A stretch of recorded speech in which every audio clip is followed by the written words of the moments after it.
Të dashur fëmijë, sot dëshiroj t'ju flas për haxhin.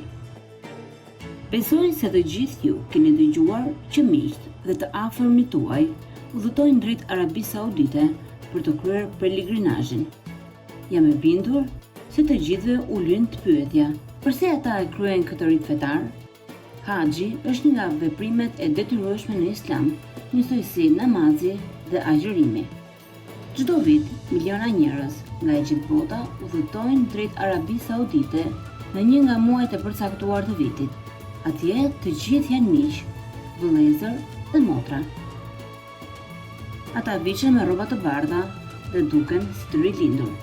Ata përpiqen që pas kësaj rilindje të mos i përsërisin gabimet e kaluara dhe të solidarizohen me njëri tjetrin.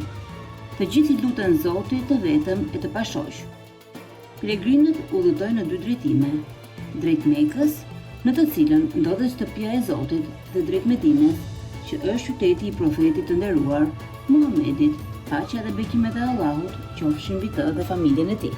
Pelegrinët kryejnë ritet e haxhit duke u rrotulluar 7 herë rreth shtëpisë së Allahut. Ky veprim quhet tavaf, është një gur nga xheneti.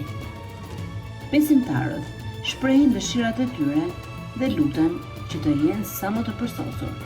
Për sa i përket Medinës, që është shtëpia e Allahut, qyteti i profetit Muhamed, paqja e bekimet e Allahut qofshin mbi të. Të gjithë kanë dëshirë ta vizitojnë, sepse aty jetoi profeti i nderuar dhe aty u largua nga kjo jetë. Le të lutemi që zemrat tona të pastrohen, që të jenë sa më pranë Allahut, dhe të gjithë të jemi vizitorë në shtëpinë e tij.